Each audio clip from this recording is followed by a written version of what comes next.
and welcome back to the podcast. Thank you for joining me today.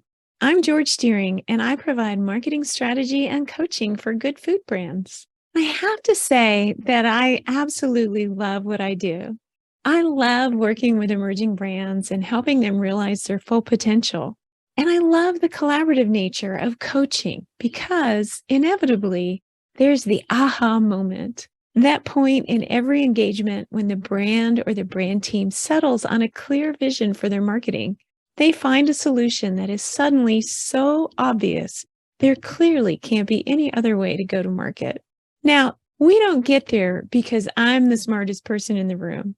We get there because we're working together on your business, crafting the best solution for your vision. I share this today because the other part of what I love about this current iteration of my career is that I'm a curious person. I'm a seeker, always learning and looking out for the next best thing so that I can share it with you. My podcast interviews are part of that continuous search. And today's guest is someone I've been following around for a while, watching his work with other good food companies. Steve Redmond, the owner of Rival Brands, is a creator whose work echoes my thoughts about strategic marketing. A lot of what I share here is practical, the nuts and bolts of running an effective marketing program, because really, you need a system of consistent actions to keep your brand moving towards your sales goals. But all of these practical, tactical tips are based on an underpinning of strategy. And developing a solid strategy takes time. Strategic thinking and developing a solid strategy takes time. Strategic thinking often gets a quick pass when you envision your company. I'm going to take this recipe, scale it up, and get it to as many people as possible. And that means selling it to grocery stores because selling one-on-one only gets my food into so many mouths. That feels like a strategy, but it's not fleshed out. It doesn't solve the why, who, where questions that you need to understand in order to know your best practices for marketing your product. It doesn't help you decide what to put on the front of the package that will sit on those store shelves. And your packaging isn't just about a pretty face for your brand. Packaging is part of your marketing strategy. Now, Steve runs Rival Brands as a strategy-led, design-driven branding and packaging studio. He's been providing smart, creative solutions for CPG and food brands for a few decades now, and he recently launched a series of strategy workbooks. He's broken down the process of creating a brand strategy into 4 DIY workbooks. Plus, he's just returned from presenting his ideas about brand strategy and design as part of the 2023 Winter Fancy Foods Show. Our conversation spans his theories about branding and design, his experience at the Fancy Food Show, and what he'll be bringing to good food brands like yours in the future. Well, I'm doing a follow-up to a little spying that I've been doing for the last 2 years. I have been following today's guest on Instagram. I kind of went down a wormhole and ended up on his feed, and I've just always enjoyed the work that he has been sharing and his comments about the industry, and I thought we had kind of like minds. And so I want to introduce to you all Steve Redmond of Rival Brands. Steve, could you say hello and tell our listeners a little bit about yourself? Yeah, sure. Well, Georgiana, thank you so much for asking me to join you today. Yeah, my name is Steve Redmond. My company is Rival Brands. And more often than not, when I talk to people, my mind goes to how do I communicate the quickest about what I do? So I will generically say I'm a graphic designer. But I was a graphic designer when I graduated college over 30 years ago. So my career has just gone through the whole evolution and trajectory that a lot of designers go through, up through art director and creative director, launching my own business a couple of times. I've probably worked over half of my career for myself. Rival Brands is just my latest iteration. I just celebrated 6 years this past October. Oh, and congratulations. I've been serving, thank you. I'll still call myself an agency sometimes, but it's sort of a mixed bag when you use that word. But I've been serving the food and beverage and specialty food community for probably 2 decades. Here in Vermont, we do a really good job of producing a lot of really unique specialty food products. And we've been in a bit of a heyday since about 2012 with I think per capita, more beer producers, more cheese producers, more you name it. So as a tiny little state, we actually produce a lot of different specialty foods and value added products from in the ag sector. Hmm. And so I primarily work on brand strategy and graphic design, creative direction, things like that, pulling together teams of other service providers just to expand what I can do in ways that I can serve people. But the majority of my work is outside the state. And sometimes there's a silver lining there. The con to that is that I miss a little bit of the connection to my own backyard, but I kind of vacillate and go between having moments where I have more clients in the state versus out and vice versa. But it's all good. It's always just keeps it interesting. Mm-hmm. So for these 6 years, then you're pretty much a solo entity with contractors that you use for projects. Is that the size of Correct. your firm? That's Yeah. the size. It is just me. Much easier to do now, actually, than it was It in the is. It is. 90s. It's a lot easier. Mm-hmm. Yeah, for sure. Yeah. I've always expanded my roster with subject matter experts because I find that there's certain things you don't need to have on staff. But as a Mm-hmm. solopreneur, there's plenty of ways now to find good resources for the brands you're serving. Oh, So, absolutely. with that in mind, you talked about Vermont and then being out of state. Like, who is your best customer right now? Who is like the right size for what you're doing? Well, I would say it's a client that I have been doing work for the past 6 months, and it's actually in state, and it's a company called Jasper Hill Farms, Okay. and they are a dairy. They make some amazing, amazing cheese. Ironically, they are fairly small. I use the term they're small but very mighty. And they created, I think it's about, I don't know how many hundreds or thousands of square feet, but they essentially have 6 underground caves where they age their cheese, which is a pretty monumental feat for such a small dairy. And what makes them really special and what makes them really a great client is not only just the nature of the work that we do, Mm-hmm. to be honest, the budget that they have to try to accomplish the work that they want to accomplish. I mean, there's a strictly business side to that assessment, but the personal side of the assessment in terms of what makes them great is that they're really trying to accomplish some pretty great things. They are trying to demonstrate that really small local farms can Mm-hmm. produce such incredibly value added products that they can maintain the structure of a very close and small community of farmers and give them each the ability to thrive and make an incredible living. And that's kind of where they're at. They're trying to be a model for anywhere and everywhere to sort of demonstrate that not every small manufacturer needs to be swallowed up by some giant monolithic corporation that then economizes and starts producing mass produced things. Oh, I Um, love that sensibility about that. One of the things I talk about all the time with my clients is being right sized. Like, mhm, what is the right size for what yeah. you want to achieve with your brand? And it Mhm. sounds like they have some pretty clear gateposts around what they want to do. Yeah. And the beauty of it is they're fairly world renowned. I mean, they're out there competing internationally. And so they're really kind of defying odds. They're defying the trends. So many other cheesemakers that you probably don't even know are actually owned by giant Swiss conglomerates. But no one really knows that most consumers don't know that. So they're trying to get the word out that it doesn't have to be that way, that small farms can still contribute and do really amazing things. So in its entirety, Jasper Hill just represents so many different check boxes for me in terms of what I love to connect with and what I love to do, at least at this point in my career. So they're world renowned and they compete. How far do their products really reach practically? Like in the world of cheese, there are people who are very like connoisseur, and then Yeah. there's more of a general market. Yeah. So that's a good question. I don't know that I can answer that entirely accurately. I mean, I know they have distribution across the country. I don't know about international markets. To be honest with you, I'm not quite sure, but they're sizable. They were included when the Prime Minister of France was invited to have dinner with Barack Obama in Washington. Their cheese was debuted at the table. Oh, so, well, there you so they go. have some really interesting claim to fame. Yeah, I don't know that I can speak exactly to how big their business is, but I know that they, with the caves that they have, they age many, many, many different producers of cheese from Cabot to other significantly larger companies. So they're just very industrial. They know how to create products, again, based on Uh-huh. not so mass scale and procedures. Well, I've certainly tried Cabot before. Cabot is Hmm. everywhere.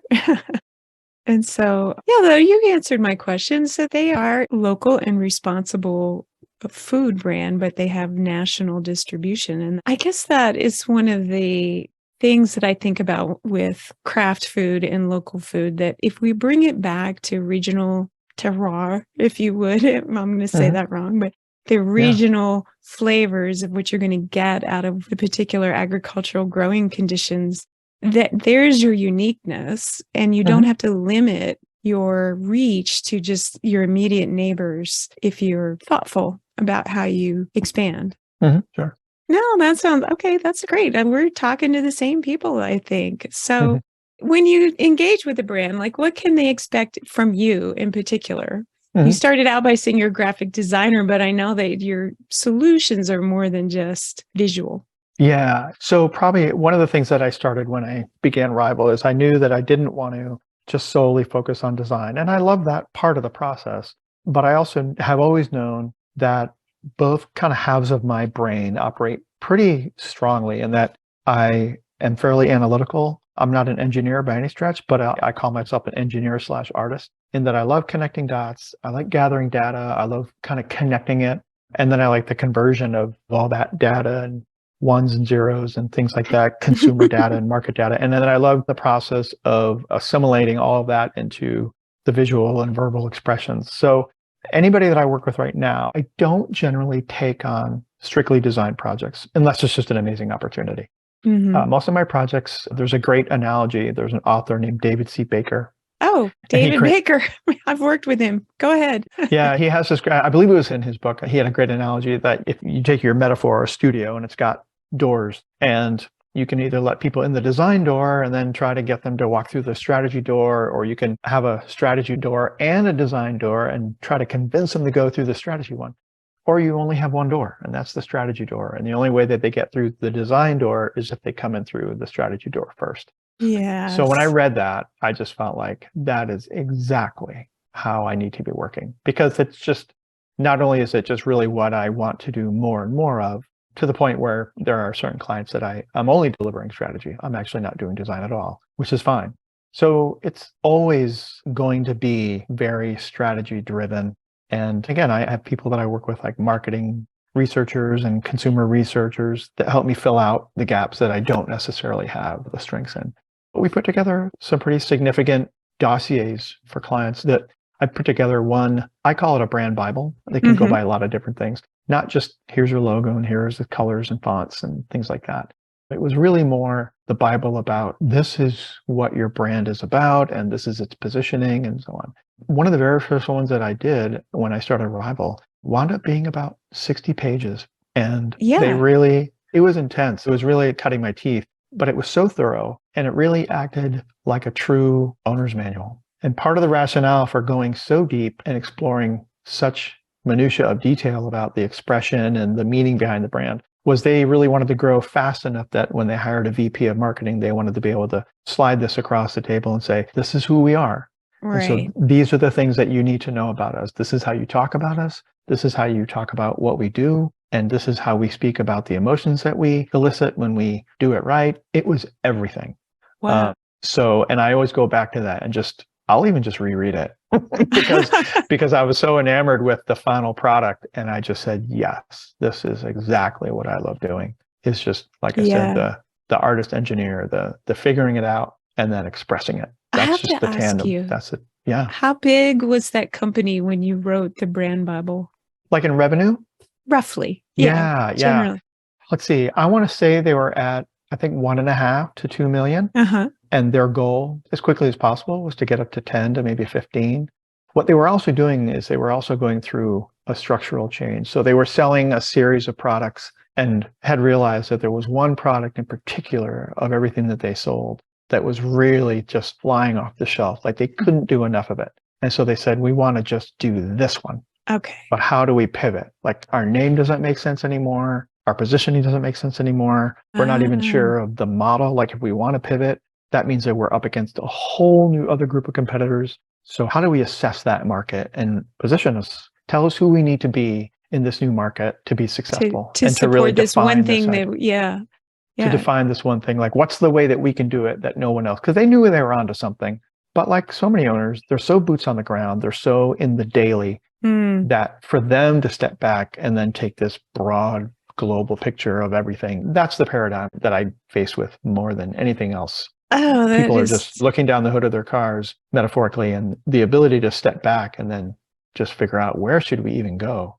It's just too Oh, hard. no, that's the absolute thing that they face. There's so much in the day-to-day operations that they can't Mhm. get into what the marketing should be doing. Right. Well, I'm just curious. I want to ask you, do you know how big are they now, 6 years later, when you handed them that Bible? Yeah, that's a good question. So I don't know the exact scale. I continue to get their emails.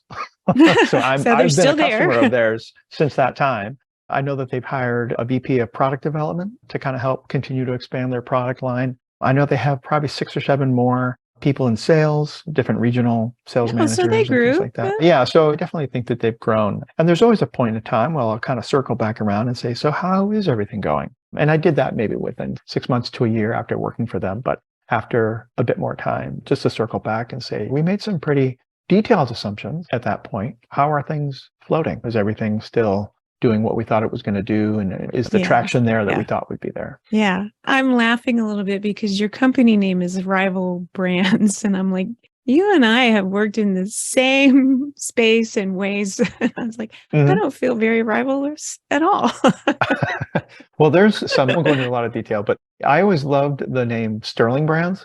And then I Oh, just felt like, well, when they say their name, they're actually, this is our name, but there was so much entendre with that. Like right. we turn brands into Sterling Brands and everything. And then there were some other background personal issues going on, and I just felt like the name Rival suited me at the time. Now, every once in a while I hear, I feel like it sounds so aggressive. But at the end of the day, it's just put out there as, well, everyone's got to be different. And at the end of the day, we all are rivals, whether it's just within ourselves or, yes, of course, with competitors out there, but it's not so cutthroat as it may sound. No, don't seem entirely cutthroat. I am not.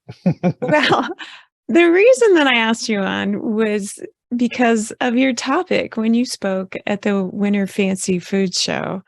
So I've just kind of been watching you, and then when I saw your topic that you were speaking at specialty food, it made me want to bring you on. So Oh, great. That was a nice opportunity for me. I enjoyed it. how did that come about? How did you get to do that? Did you pitch Gosh, to I them? mean, no, it's just a confluence of knowing different people, and they happened to speak to each other and mention my name. And I had gone to the Summer Fancy Food Show last year. It was the first show I had been to in a while, just through COVID and everything. I went there personally and happened to be walking around. I have a client here in Vermont, Tortilla Company, and was working with them, and they had joined a group called Slack CPG. I don't know Hmm. if you've heard, or I'm sorry, Startup CPG, and they have a Slack channel. Yeah, I'm in there. Startup CPG. Yeah. So they had contacted somebody, a woman named Victoria Ho, who's on the West Coast out in California, to help with some other aspects of their preparation for growth.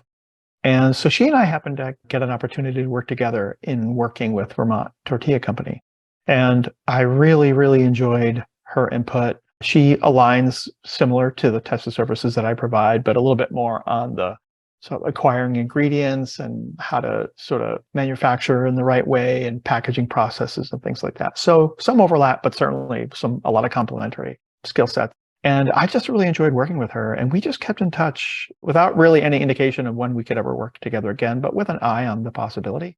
She's on the board of the National Specialty Food Association.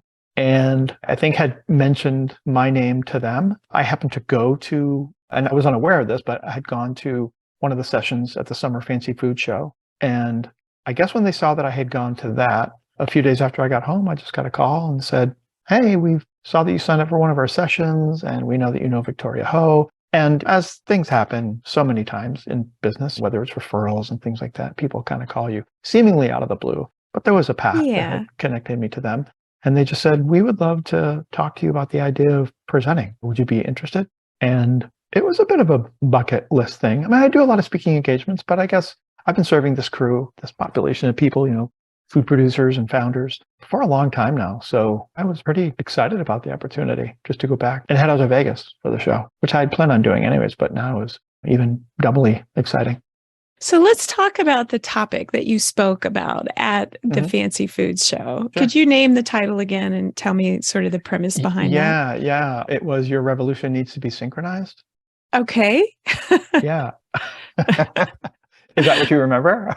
No, I remember that your notice was you're going to speak about brand and its impact on packaging. Yeah, sure. I mean, that was the hook in the description. And actually, yeah, so there was an overall title to the session itself. And I'll be honest with you, I didn't come up with that title. They sort of presented, we want the topic to be this. How do you feel about that? And then when I said, well, how flexible are you? And they were like, not entirely. So I said, okay, well, what if, like, can I name my part of it? And they Sure. said, yes, you can name your part of it. And when you speak at a session like that, I'm not speaking on behalf of Rival. So it's not a presentation that's littered with my logo or my brand colors or anything like it. It's on behalf of the Specialty Food Association. So I still had to clear it. But the title of mine was specifically, Your Revolution Needs to Be Synchronized. Well, I'm intrigued. Tell me how I can synchronize my revolution. So the premise is that for me, I operate in the idea that a brand is just simply an idea. That's all it is. It's just an idea. And you create a product as the primary way that you share that idea. And when you have that idea about a new product, at the end of the day, you are trying to get people to come on board. You're saying, I have this idea, and it's kind of counter to some of the ideas that exist right now. I'd like to share my idea with you, and I'd love it if you join me in trying to change things.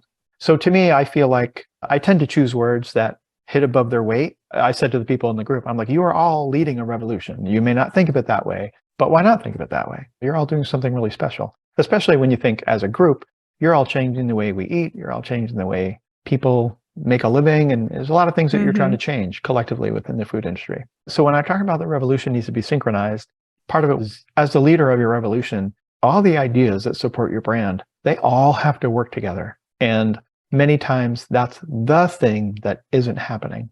Yes, go ahead. Right? Yeah. And so the segue there was, I have a way of talking about brand strategy that really, it's a framework. Like there are so many frameworks, of course. I think mine's a little bit unique, not highly unique. I mean, again, if you talk to 10 strategists, we probably all talk fairly similarly. But I think what I have found is that by talking about their brand, not focusing on the product and not just focusing on what it is that they do, but let's just focus on the idea. Like, how is that going to be supported? I call it just a brand ecosystem of ideas. Sure. So you have a brand idea and it needs to be supported by other ideas, just like something that's alive in an ecosystem has things around it that help it survive and remain healthy. And a lot of those ideas in the framework, those ideas fall into 3 buckets: ideas about your company, ideas about your competitive set, and ideas about the consumer that you want to talk to. And some of those ideas have names like values and purpose and positioning statements and things like that. And we can go by those names or we don't have to, but that's sort of the common way that other people will understand what these ideas mean to you. So that's the segue. That's the gist, is that there's a whole bunch of ideas that generally need to exist inside and outside of your business. And as the leader, you are likely the one that has to be the one who's in command of what those ideas are. And they all have to be in sync. And the great thing is when they are synchronized, if one of those ideas changes, a new competitor comes along, or you want to launch a new product, or you want to sell to a different customer, well, great. What other ideas have to change to allow you to do that? But you understand the ecosystem that you're in. And then if something changes in that ecosystem, you understand, well, how does all this need to change? Or does it, in order to meet that new idea that we're dealing with?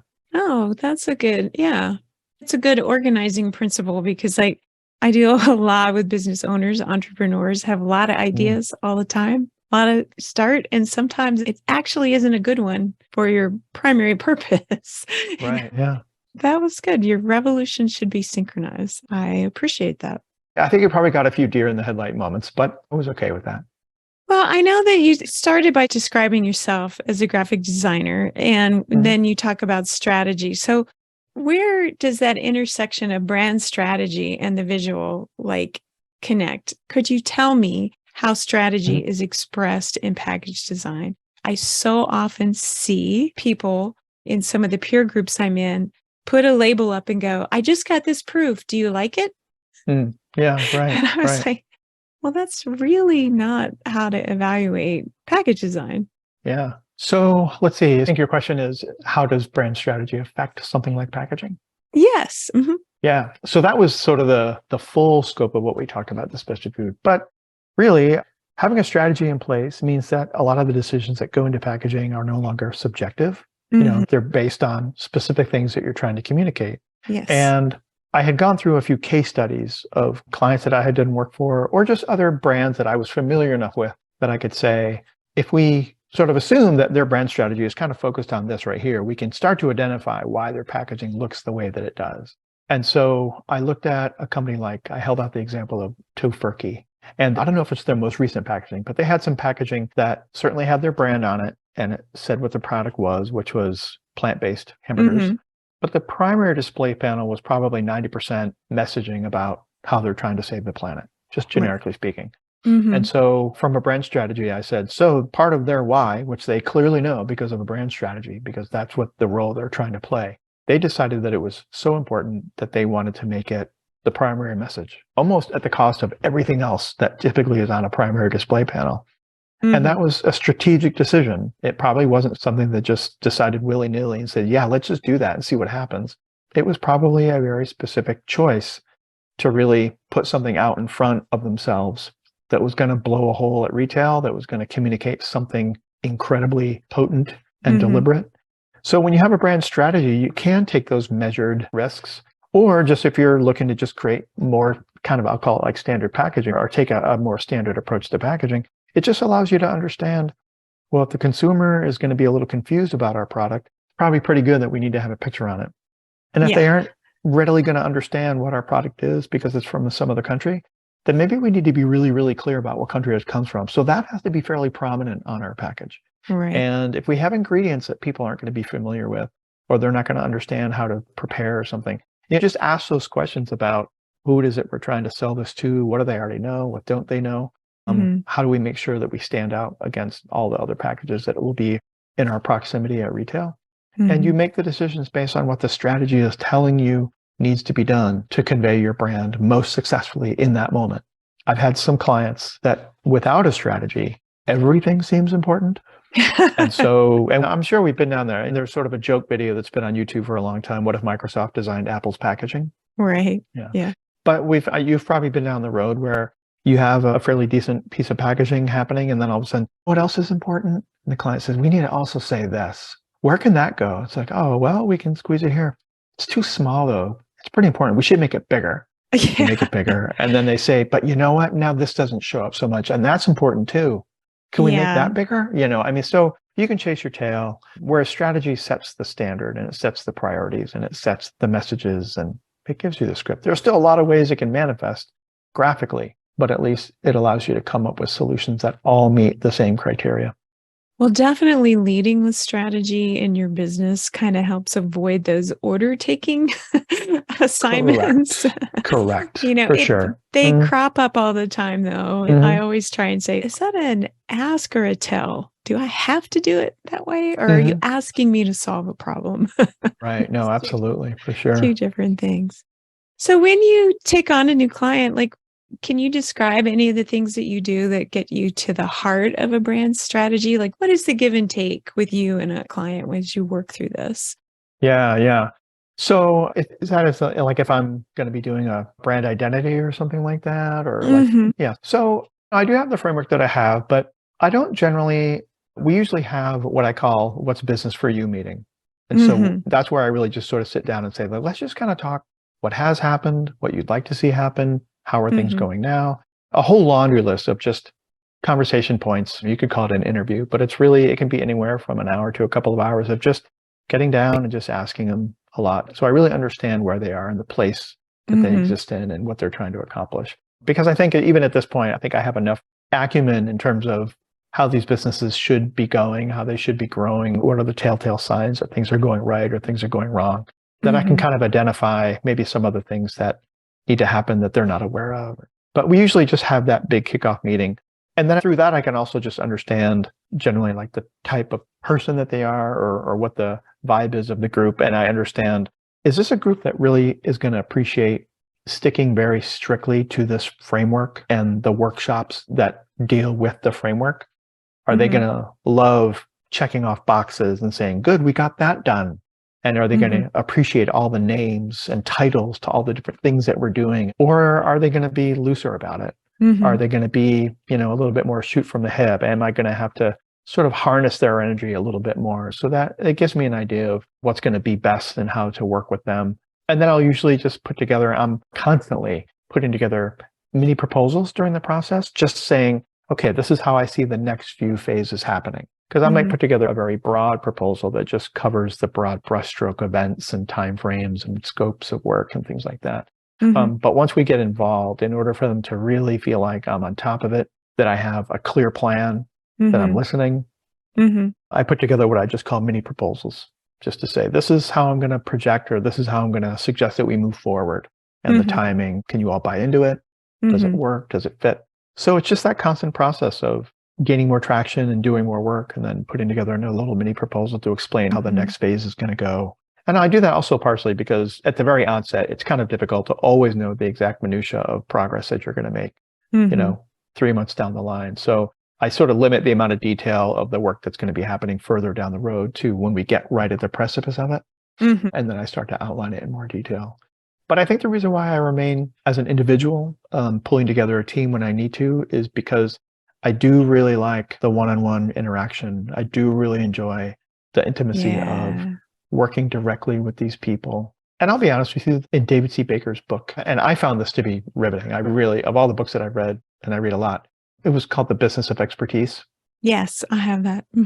Yeah.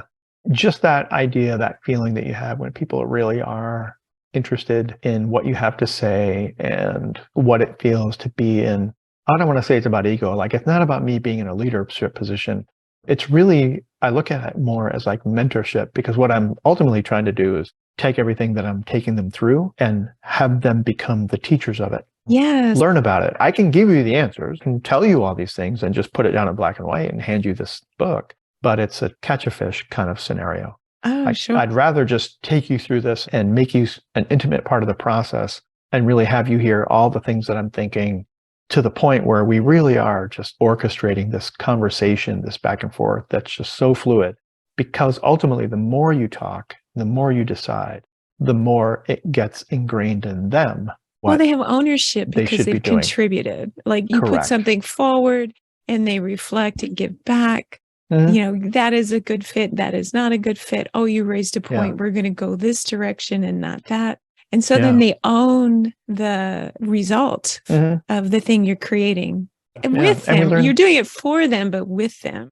Yeah. And we learn through articulation. So the more that we can talk about it and just, we all come up with new ideas and we try them on like shoes, but we have to say them and walk around in them for a while before we really can decide, I think I agree with the idea that I just came up with. Yeah, that fits. I like that one. So we have to have those moments where we try them on. So that's the style that I'm in, is that I just like to try to get them engaged and try on those ideas as we're going along and say, walk in them for a while. Like, how is that feeling? That's really where I'm at my best. And I think it also feeds, at this point in my career, I have a little bit of a mentor built up inside of me for sure. So sure. I definitely like that process and that ability to walk away and have them feel like they are better leaders of their business than they were before. Because that's really ultimately one of the things that has to happen, or that should happen, is that they just become a better leader. Yeah, there's clarity when you go through this process. So they have more clarity. Yeah, when you see something, the final end product of creative, and it communicates precisely what you're trying to do, then you can sort of get your arms around, like, yes, these are the steps we should be taking.